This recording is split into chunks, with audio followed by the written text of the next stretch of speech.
अब आप लवलीन निगम से समाचार सुनिए। भारत और चीन ने वास्तविक नियंत्रण रेखा LAC पर प्राथमिकता के आधार पर तेजी के साथ चरणबद्ध तरीके से तनाव घटाने पर जोर दिया है। दोनों पक्ष स्थिति से निपटने के लिए स्थापित सैन्य और कूटनीतिक माध्यमों से विचार विमर्श कर रहे हैं। चीन की पीपुल्स लिबरेशन पार्टी PLA और भारतीय सेना के कमांडरों के बीच कल भारत के चुशुल में बातचीत हुई। वास्तविक नियंत्रण रेखा और सीमावर्ती क्षेत्र में तनाव घटाने से संबंधित मुद्दों पर विचार विमर्श करने के लिए शीर्ष सैन्य कमांडरों की ये तीसरी बैठक थी। ये बैठक विदेश मंत्री S जयशंकर और चीन के विदेश मंत्री के बीच 17 जून को हुई बातचीत के अनुरूप आयोजित की गई थी।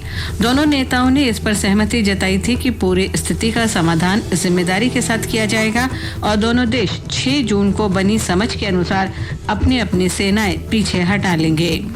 कल हुई बैठक लंबी चली और ये विचार विमर्श वास्तविक नियंत्रण रेखा पर तनाव घटाने की दोनों पक्षों की प्रतिबद्धता को परिलक्षित करता है। सूत्रों ने बताया कि द्विपक्षीय समझौतों और सहमतियों के अनुसार LAC पर शांति और सद्भाव को सुनिश्चित करने तथा आपसी समझ से समाधान निकालने के लिए भविष्य में दोनों पक्षों के बीच सैन्य और कूटनीतिक स्तर पर भी विचार विमर्श करने की संभावना है। केंद्रीय मंत्री नितिन गडकरी ने कहा कि चीन की कंपनियों को देश की किसी भी राजमार्ग परियोजना में भाग लेने की अनुमति नहीं दी जाएगी। उन्होंने कहा कि इसमें संयुक्त कंपनियां भी शामिल होंगी। श्री गडकरी ने एक समाचार एजेंसी से बातचीत में कहा कि सरकार ये सुनिश्चित करेगी कि चीन की कंपनियां सूक्ष्म, लघु और मध्यम उद्योगों जैसे किसी भी क्षेत्र में प्रवेश न कर पाएं। उन्होंने कहा कि आत्मनिर्भर भारत बनाने की दिशा में एक कदम है। केंद्रीय मंत्री ने कहा कि सड़क निर्माण के लिए ऐसी किसी भी कंपनी को अनुमति नहीं दी जाएगी जिसमें चीन की भागीदारी हो। कोविड कंटेनमेंट जोन से बाहर गतिविधियां शुरू करने के लिए अनलॉक 2 के नए दिशा निर्देश आज से लागू हो गए हैं। दिशा निर्देशों के अनुसार रात्रि कर्फ्यू के समय में ढील दी गई है और अब कर्फ्यू रात 10 बजे से सुबह 5 बजे तक लागू रहेगा। ब्यौरा हमारे संवाददाता से।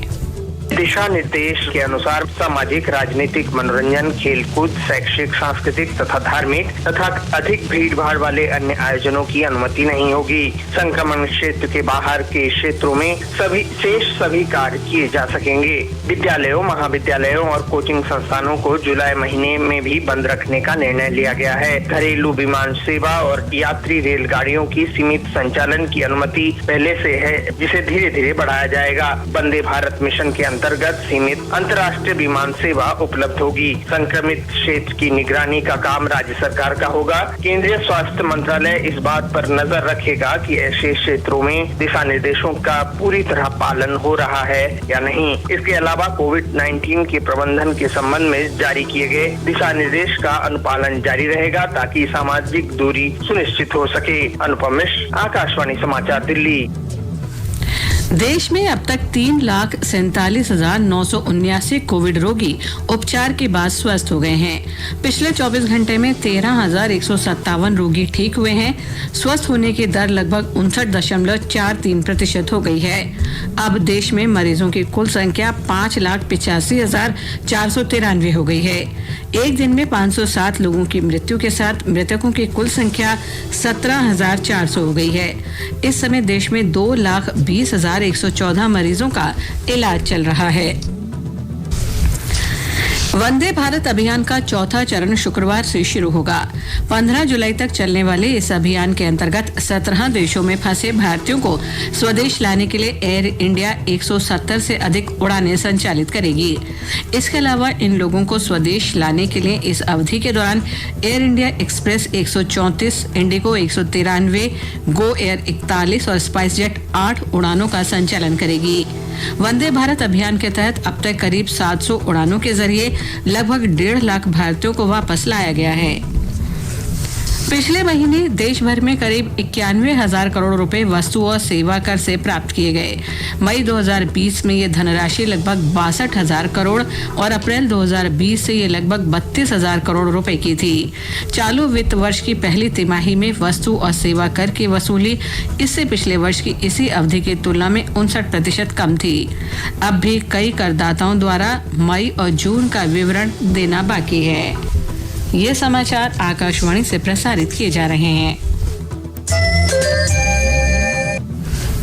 सरकार ने कहा है कि प्रधानमंत्री गरीब कल्याण अन्न योजना के तहत अप्रैल से नवंबर के बीच चावल, गेहूं और दलहन जैसे खाद्यान्नों की कुल अनुमानित लागत करीब 1,50,471 करोड़ रुपए हो सकती है।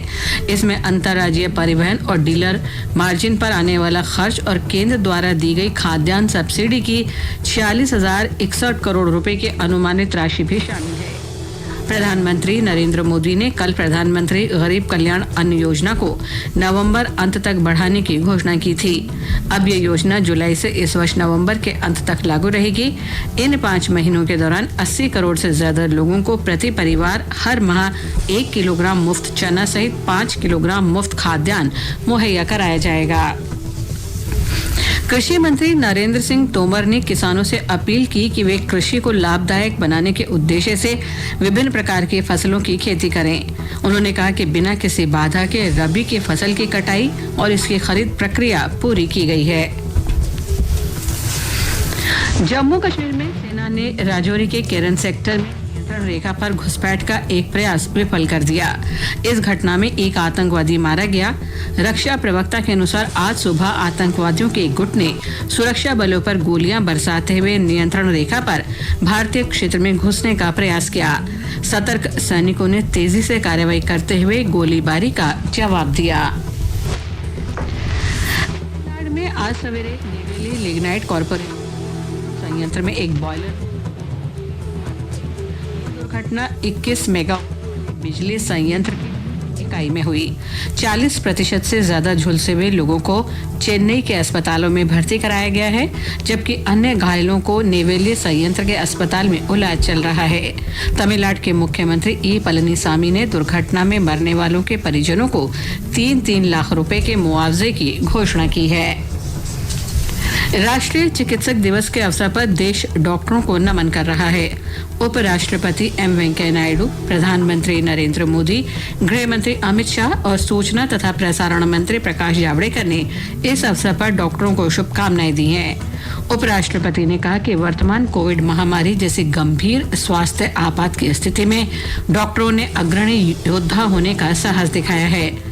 प्रधानमंत्री ने कहा कि देश कोविड-19 के खिलाफ लड़ाई में अग्रिम पंक्ति में खड़े डॉक्टरों की प्रशंसा करता है।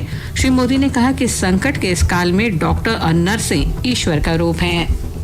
माँ हमें जन्म देती है तो कई बार डॉक्टर हमें पुनर्जन्म देता है। संकट की इस घड़ी में अस्पतालों में इस समय सफेद कपड़ों में दिख रहे डॉक्टर नर्स ईश्वर का ही रूप है। अपने जीवन को खतरों में डाल करके ये लोग हमारा जीवन बचा रहे हैं।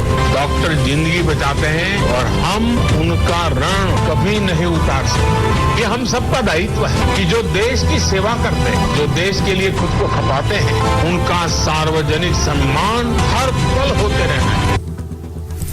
गृह मंत्री ने कहा कि इस चुनौतीपूर्ण समय में राष्ट्र को सुरक्षित और स्वस्थ रखने की डॉक्टरों की प्रतिबद्धता वास्तव में असाधारण है और देश उनके समर्पण तथा बलिदान को सलाम करता है। वरिष्ठ राजनयिक इंद्रमणि पांडे को संयुक्त राष्ट्र में भारत का अगला राजदूत नियुक्त किया गया है। वे जेनेवा स्थित अन्य अंतर्राष्ट्रीय संगठनों में भी भारत के स्थायी प्रतिनिधि होंगे। श्री पांडे 1990 बैच के भारतीय विदेश सेवा के अधिकारी हैं। बम्बई शेयर बाजार का संविधि सूचकांक आज 499 अंक बढ़कर 35,414 हो गया।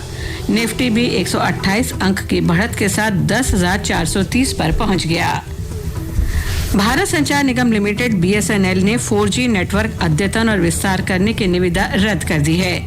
BSNL ने एक अधिसूचना में कहा कि BSNL के उत्तर, पूर्व, पश्चिम और दक्षिण मंडल तथा महानगर में टेलीफोन निगम लिमिटेड के दिल्ली और मुंबई में 4G मोबाइल नेटवर्क के लिए नियोजन, इंजीनियरिंग, आपूर्ति, स्थापना और वार्षिक रखरखाव की निविदा रद्द कर दी गई है। ये निविदा इस साल मार्च में जारी की गई थी। इसके साथ ही ये समाचार बुलेटिन समाप्त हुआ। तमाम दिन भर की खबरों के लिए चैनल को सब्सक्राइब करें और वीडियो को शेयर करें।